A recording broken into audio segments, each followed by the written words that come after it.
চাকরির খোঁজে দিল্লি যাচ্ছিলাম। ছেলের ট্রেনে কোটিপতি বিধবা নারী তা যা করলেন তা দেখে মানবতা কেঁদে উঠল। সকালের আনুমানিক বাজছিল 8:30। কানপুর সেন্ট্রাল রেলওয়ে স্টেশনে বরাবরের মতোই প্রচণ্ড ভিড় ছিল। প্ল্যাটফর্মে চাওয়ালাদের আওয়াজ প্রতিধ্বনিত হচ্ছিল। অনেক শিশু কাঁদছিল, অনেকেই তাদের আত্মীয় স্বজনদের জড়িয়ে ধরে বিদায় জানাচ্ছিলেন। কিন্তু সেই ভিড়ের মাঝে একটি ছেলে একদম চুপচাপ দাঁড়িয়েছিল। তার নাম ছিল বৈভব, বয়স 22 বছর। মুখে সরলতা, চোখে ক্লান্তি আর বুকে একরাশ অধরা স্বপ্ন। তার কাঁধে একটি পুরনো ব্যাগ ঝুলছিল, যাতে 2 জোড়া জামাকাপড় এবং কিছু প্রয়োজনীয় কাগজপত্র রাখা ছিল। সে বারবার পকেট থেকে টিকিট বের করে দেখছিল, কারণ প্রথমবার সে তার গ্রাম থেকে এত দূরে চাকরির খোঁজে দিল্লি যাচ্ছিল। আসলে তার কাছে এখন এটি ছাড়া আর কোনো পথ খোলা ছিল না। 6 মাস আগে তার মা ক্যান্সারের কারণে মারা যান। চিকিৎসা করানোর জন্য সে তার ছোট ঘরটিও বিক্রি করে দিয়েছিল, কিন্তু মাকে বাঁচাতে পারেনি। বাবা আগেই মারা গিয়েছিলেন। এখন পৃথিবীতে তার আর কেউ ছিল না। গ্রামের মানুষ কিছুদিন দুঃখ প্রকাশ করল, তারপর সবাই যার যার কাজে ব্যস্ত হয়ে গেল। কিন্তু বৈভবের জীবন যেন সেখানেই থমকে গিয়েছিল। বেশ কিছুদিন সে মজুরি খোঁজার চেষ্টা করল, কিন্তু সব জায়গায় সে কেবলই হতাশ হল। তখনই তার ছোটবেলার বন্ধু দিল্লি থেকে ফোন করে বলল যে সেখানে একটি বড় কোম্পানিতে চাকরি পাওয়া যাচ্ছে। ব্যাস, সেই আশার ওপর ভর করেই আজ বৈভব স্টেশনে দাঁড়িয়েছিল। তার মুখে ভয়ও ছিল, আবার আশাও ছিল। তখনই ট্রেন আসার ঘোষণা হলো এবং কিছুক্ষণের মধ্যেই প্ল্যাটফর্মে হুড়োহুড়ি পড়ে গেল। মানুষ নিজেদের ব্যাগ তুলে দরজার দিকে ছুটতে লাগল। ট্রেনটি ধীরে ধীরে প্ল্যাটফর্মে এসে থামল এবং জেনারেল বগির বাইরে প্রচণ্ড ধাক্কাধাক্কি শুরু হয়ে গেল। বৈভব ভিড়ের মাঝে জায়গা করে নেওয়ার চেষ্টা করতে লাগল, কিন্তু বারবার মানুষ তাকে পিছনে ঠেলে দিচ্ছিল। কোনোভাবে সে দরজার কাছে পৌঁছানোর চেষ্টা করল, কিন্তু ভেতরে পা রাখার মতো জায়গাটুকুও ছিল না। তার মুখে উদ্বেগ বাড়তে লাগল। এই ট্রেনটি যদি মিস হয়ে যেত, তবে হয়তো তার আশাও শেষ হয়ে যেত। তখনই পেছন থেকে একটি শান্ত কিন্তু গম্ভীর কণ্ঠস্বর ভেসে উঠল, তুমি এই ভিড়ে উঠতে পারবে না। বৈভব পিছন ফিরে তাকালো এবং কিছুক্ষণের জন্য তাকিয়েই রইল। তার সামনে আনুমানিক বছর 25 বছরের এক অত্যন্ত সুন্দর ও ধনী নারী দাঁড়িয়েছিলেন। সাদা সিল্কের শাড়ি, চোখে হালকা চশমা, মুখে এক অদ্ভুত আত্মবিশ্বাস। তার সঙ্গে 2 জন বডিগার্ড এবং একজন চাকরও ছিল। বৈভব ঘাবড়ে গেল। সে আস্তে করে বলল, চেষ্টা করে দেখব ম্যাডাম। নারীটি কিছু সময় তার দিকে মনোযোগ দিয়ে তাকিয়ে রইলেন, যেন তিনি তার ভেতরের কষ্টটা পড়তে পারছিলেন। তারপর তিনি তার বডিগার্ডকে বললেন, একে আমার কোচে বসিয়ে দাও। বৈভব চমকে গেল। সে সঙ্গে সঙ্গে না করে বলল, না ম্যাডাম, আমি ঠিক আছি। কিন্তু নারীটি শান্ত কণ্ঠে বললেন, আমি বললাম না, বসিয়ে দাও। বৈভব আর কিছু বলতে পারল না এবং পরের মুহূর্তেই সে এসি ফার্স্ট ক্লাসের এক চমৎকার বগিতে বসা ছিল। তার জীবনে হয়তো এই প্রথমবার এমনটি ঘটেছিল যে সে এত দামি কোনো জায়গায় বসেছে। ঠান্ডা বাতাস, নরম আসন, চকচকে জানালা, সবকিছুই তার কাছে একটা স্বপ্নের মতো লাগছিল। সে বারবার তার পুরনো জামাকাপড়ের দিকে তাকাচ্ছিল। তার মনে হচ্ছিল যেন সে এখানে বসার যোগ্য নয়। তখনই নারীটি জিজ্ঞেস করলেন, নাম কি তোমার? সে আস্তে করে উত্তর দিল, জি, বৈভব। নারীটি আবার জিজ্ঞেস করলেন, দিল্লি কেন যাচ্ছ?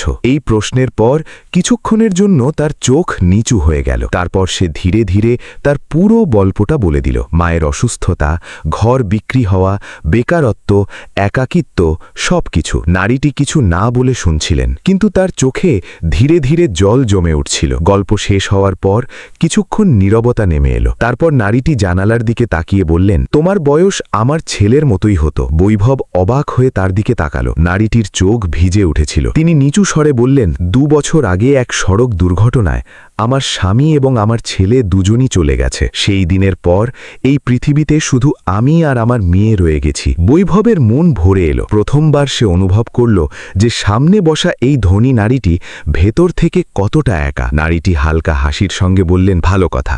আমার নাম সঙ্গীতা আর আমার মেয়ের নাম সোনিয়া। সে দিল্লিতে আমার সাথেই থাকে। সোনিয়ার নাম শুনতেই কেন জানি না বৈভবের মুখে হালকা হাসি ফুটে উঠল। তখনই চাকর খাবার নিয়ে এলো। নানা রকম দামি খাবার দেখে বৈভব ইতস্তত করতে লাগল। সে আস্তে করে বলল, ম্যাডাম, আমার খিদে নেই।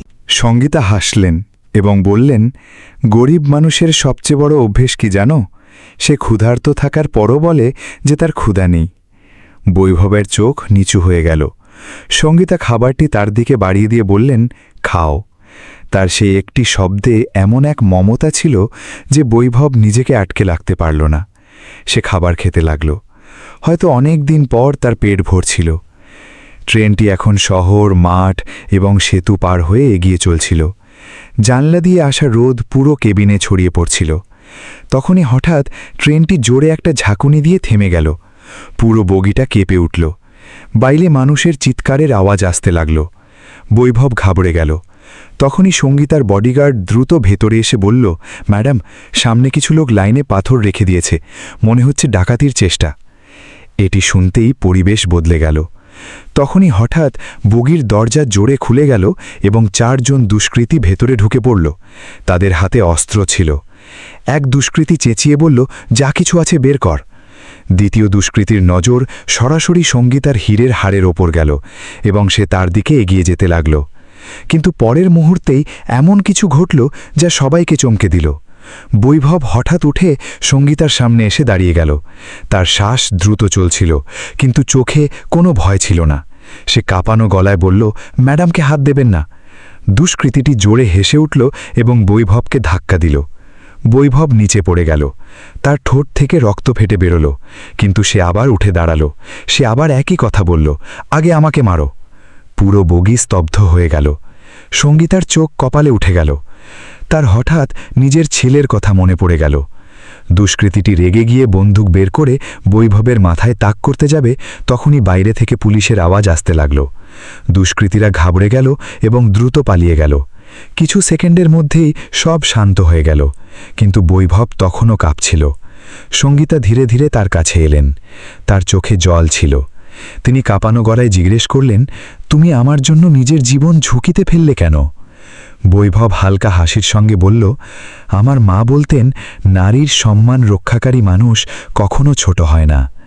এটি শুনতেই সঙ্গীতার চোখ দিয়ে জল বইতে লাগল। তার জীবন এবং তার মেয়ে সোনিয়ার দুনিয়া চিরতরে বদলে দিতে চলেছে। দিল্লি পৌঁছাতে পৌঁছাতে সন্ধে হয়ে আসছিল। জানালার বাইরে বড় বড় ফ্লাইওভার, চকচকে রাস্তা আর উঁচু উঁচু ইমারত দেখে বৈভব বারবার বাইরে তাকাচ্ছিল। তার জন্য এসব একেবারেই নতুন ছিল। ট্রেনটি ধীরে ধীরে নয়াদিল্লি রেলওয়ে স্টেশনে এসে থামল এবং প্ল্যাটফর্মে প্রচণ্ড ভিড় জমে গেল। মানুষ দ্রুত নামতে লাগল, কিন্তু বৈভব তার আসনে চুপচাপ বসে রইল। তার মুখে হালকা উদ্বেগ পরিষ্কার দেখা যাচ্ছিল, কারণ সে প্রথমবার এত বড় শহরে এসেছে এবং সে বুঝতে পারছিল না যে এখন আগে কি করতে হবে। তখনই সঙ্গীতা তার দিকে তাকিয়ে বললেন, চলো আমার সাথে। বৈভব চমকে গেল। সে সঙ্গে সঙ্গে বলল, না ম্যাডাম, আমি কোনো সস্তা হোটেলে থেকে যাব। সঙ্গীতা হালকা হেসে বললেন, দিল্লি কোনো ছোট শহর নয়, এখানে কত ভালো ভালো মানুষ হারিয়ে যায়। তুমি এখন কোনো হোটেলে যাবে না। বৈভব আর কিছু বলতে পারল না এবং পরের মুহূর্তেই সে সঙ্গীতার সাথে স্টেশনের বাইরে দাঁড়িয়ে থাকা একটি বড় কালো গাড়িতে বসে পড়ল। গাড়িটি দিল্লির চওড়া রাস্তায় এগিয়ে চলতে লাগল। বৈভব জানালা দিয়ে বাইরে তাকিয়ে সব কিছু অবাক হয়ে দেখতে লাগল। কিছুক্ষণ পর গাড়িটি একটি বিশাল বাংলোর সামনে গিয়ে থামল। বাংলোর বাইরে বড় বড় গাছ ছিল, ভেতরে সুন্দর বাগান এবং ফোয়ারা লাগানো ছিল। বৈভব জীবনে প্রথমবার এত বিলাসবহুল বাড়ি দেখেছিল। তার বুক দুরু দুরু করতে লাগল। তখনই গেট খুলে গেল এবং একটি মেয়ে দ্রুত বাইরে এলো। তার বয়স আনুমানিক 22 বছর হবে। লম্বা খোলা চুল, ফর্সা মুখ আর বড় বড় চোখ। হালকা গোলাপি রঙের স্যুট পরে সে যেন কোনো সিনেমার নায়িকার মতো লাগছিল। বৈভব কিছুক্ষণ তার দিকে তাকিয়েই রইল। মেয়েটি সোজা সঙ্গীতার কাছে পৌঁছে বলল, মাম্মি, আপনি ঠিক আছেন তো?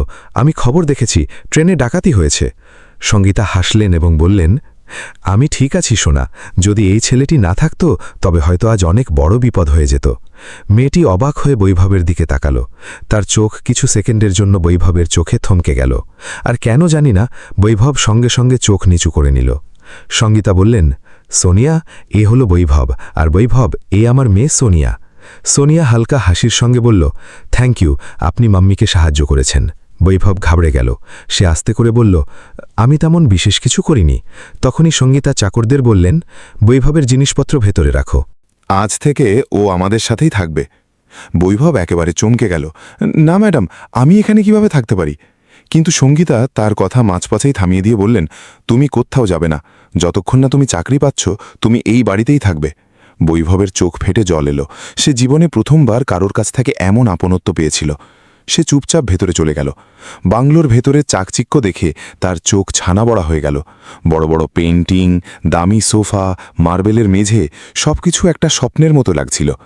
চাকর তাকে ওপরের ঘরে নিয়ে গেল। ঘরটি এত বড় ছিল যে তাতে তার পুরো গ্রামের বাড়িটা ধরে যেত। বৈভব আস্তে করে বিছানায় বসল এবং তার চোখের সামনে হঠাৎ তার মায়ের মুখটি ভেসে উঠল। মা যদি আজ বেঁচে থাকতেন তবে হয়তো খুব খুশি হতেন। ঠিক সেই সময় দরজায় হালকা টোকা পড়ল। বৈভব দরজা খুলতেই সামনে সোনিয়া দাঁড়িয়েছিল। তার হাতে খাবারের ট্রে ছিল।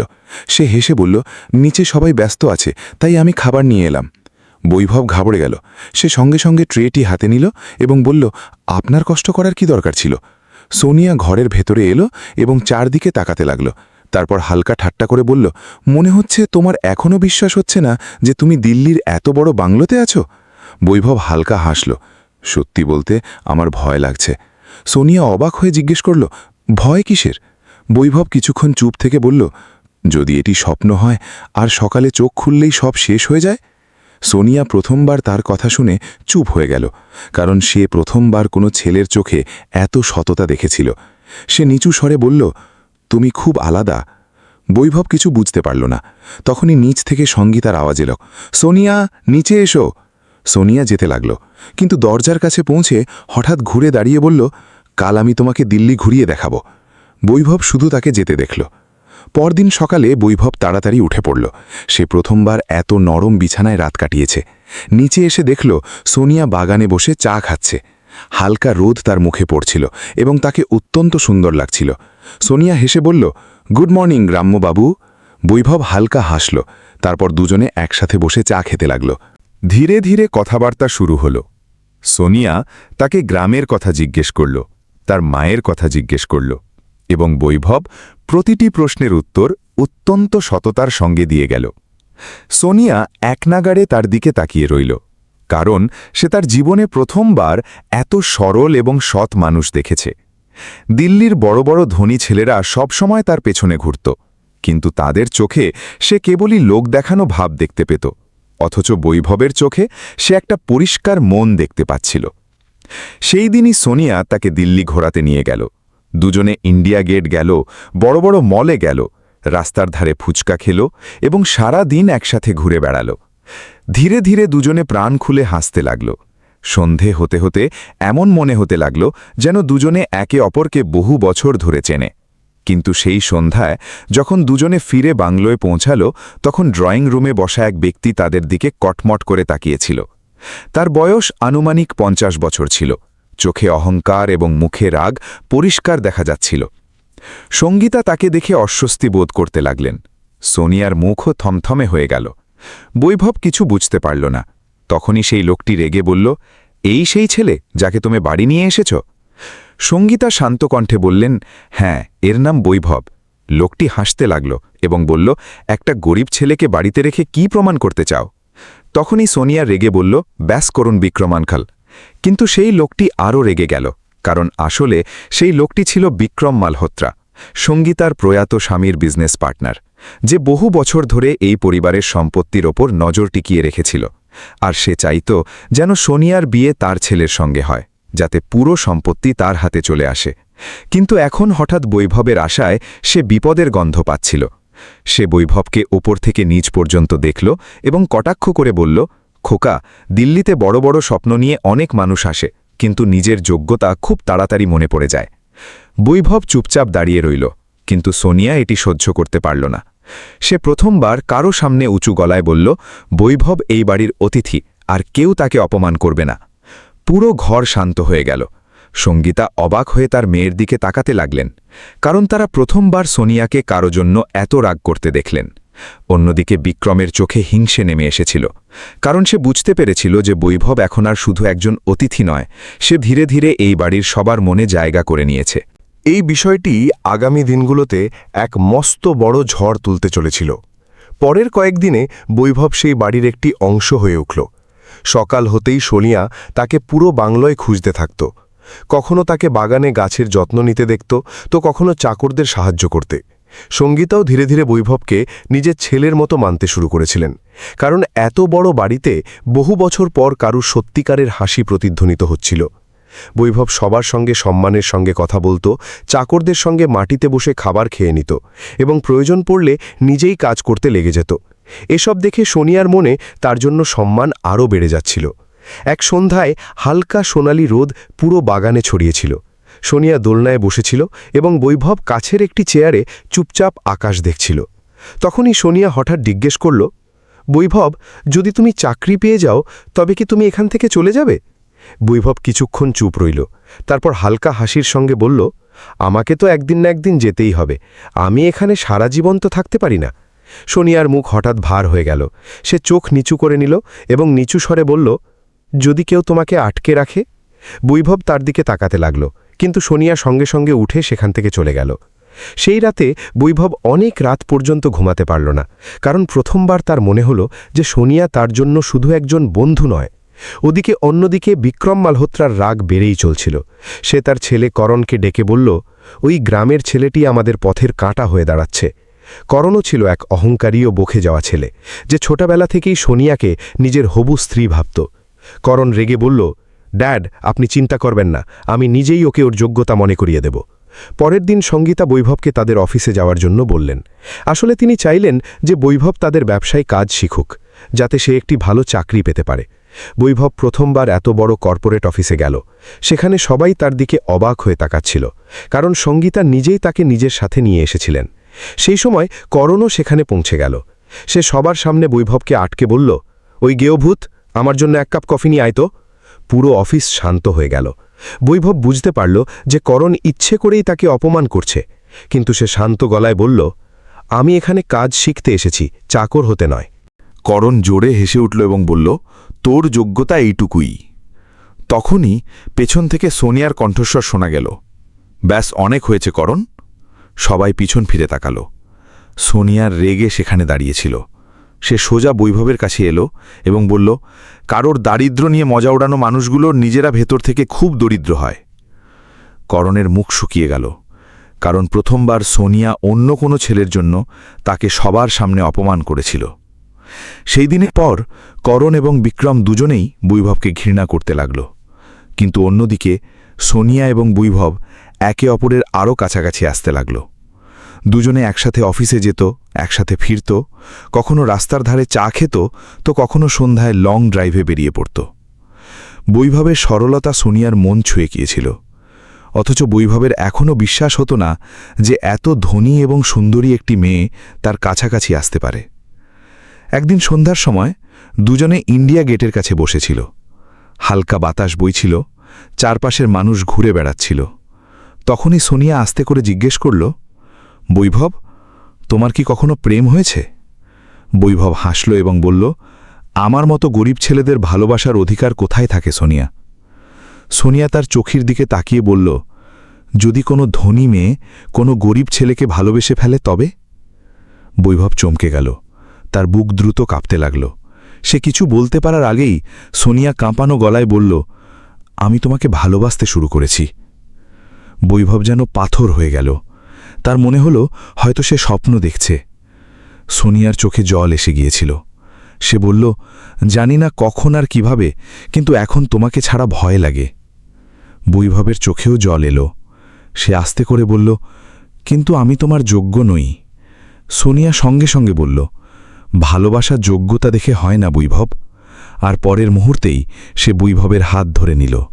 দুজনের চোখেই জল ছিল, কিন্তু সেই জল ছিল আনন্দের। তাদের বিন্দুমাত্র ধারণা ছিল না যে কিছু দূরে দাঁড়িয়ে থাকা একটি গাড়ির ভেতরে বসে থাকা করণ এসব কিছু দেখে ফেলেছে। তার মুখ রাগে লাল হয়ে গেল। পরের দিনই বিক্রম এবং করণ সঙ্গীতার কাছে পৌঁছাল। বিক্রম রেগে বলল, তোমার মেয়ে ওই ছেলের ভালোবাসায় পাগল হয়ে গেছে। সঙ্গীতা একদম চমকে গেলেন। তিনি সঙ্গে সঙ্গে সোনিয়াকে ডাকলেন এবং জিজ্ঞেস করলেন, এটা কি সত্যি? সোনিয়া না ভয় পেয়ে বলল, হ্যাঁ মাম্মি, আমি বৈভবকে ভালোবাসি। ঘরে নীরবতা নেমে এলো। বিক্রম জোরে হেসে উঠল এবং বলল, দেখলে, আমি বলেছিলাম না এই ছেলেটি সম্পত্তির জন্য এখানে এসেছে? বৈভব সঙ্গে সঙ্গে বলল, না স্যার, আমি কখনো এমনটা ভাবিনি। কিন্তু বিক্রম চেঁচিয়ে উঠল, চুপ! গরিব মানুষ সব সময় ধনীদের টাকার ওপর নজর রাখে। এটি শুনতেই সোনিয়া রেগে বলল, বাস আঙ্কেল, বৈভব তেমন নয়। কিন্তু বিক্রম সঙ্গীতাকে উস্কানি দিতে শুরু করল।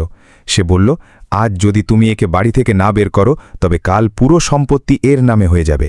সঙ্গীতা ভেতর থেকে ভেঙে পড়তে লাগলেন, কারণ একদিকে ছিল তার মেয়ের সুখ আর অন্যদিকে সমাজের ভয়। সেই রাতে বৈভব চুপচাপ তার ব্যাগ প্যাক করতে লাগল। তার চোখে জল ছিল। তখনই পেছন থেকে সোনিয়া এলো। সে কাঁদতে কাঁদতে জিজ্ঞেস করল, তুমি চলে যাচ্ছ? বৈভব ভারী গলায় বলল, আমি তোমার জীবন নষ্ট করতে পারি না। সোনিয়া তার হাত ধরে বলল, আমার জীবন তো তুমি। বৈভবের চোখ দিয়ে জল গড়িয়ে পড়ল। কিন্তু তখনই ঘরের বাইরে দাঁড়িয়ে থাকা সঙ্গীতা দুজনের সব কথা শুনে ফেললেন। তার চোখেও জল এসে গেল, কারণ তিনি প্রথমবার অনুভব করলেন যে এই সম্পর্ক লোভের নয়, বরং সত্যিকারের ভালোবাসার। পরের দিন সকালে সঙ্গীতা পুরো পরিবারকে হলে ডাকলেন। বিক্রম এবং করণও সেখানে উপস্থিত ছিল। সঙ্গীতা ধীরে ধীরে বৈভবের কাছে এলেন এবং সবার সামনে তার হাত ধরে নিলেন। তারপর তিনি বললেন, আমি জীবনে অনেক ধনী মানুষ দেখেছি, কিন্তু এত সৎ মানুষ প্রথমবার দেখলাম। আমার মেয়ে যদি কাউকে বিয়ে করে তবে শুধু বৈভবকেই করবে। এটি শুনতেই সোনিয়া আনন্দে কেঁদে ফেলল, আর বিক্রম এবং করণের মুখ শুকিয়ে গেল। বৈভবের চোখে জল ছিল। তার বিশ্বাস হচ্ছিল না যে ছেলের কাছে কখনো থাকার মতো ঘর ছিল না, আজ সেই এক কোটিপতি পরিবারের অংশ হতে চলেছে। সেই সন্ধ্যায় পুরো বাংলোয় খুশি ফিরে এলো। বাগান সাজানো হলো, আলো জ্বালানো হলো এবং সোনিয়া হালকা গোলাপি রঙের স্যুটে বৈভবের সামনে দাঁড়িয়ে হাসছিল। বৈভব তার দিকে তাকিয়েই রইল, কারণ জীবন প্রথমবার তাকে শুধু কষ্ট দেয়নি, বরং সত্যিকারের ভালোবাসাও দিয়েছে। আর হয়তো একেই ভাগ্য বলে, যখন একটি একা গরিব ছেলে চাকরির খোঁজে ট্রেনে সফর করে এবং গন্তব্য তাকে শুধু চাকরিই দেয় না, বরং পুরো একটি পরিবার এবং সত্যিকারের ভালোবাসা উপহার দেয়।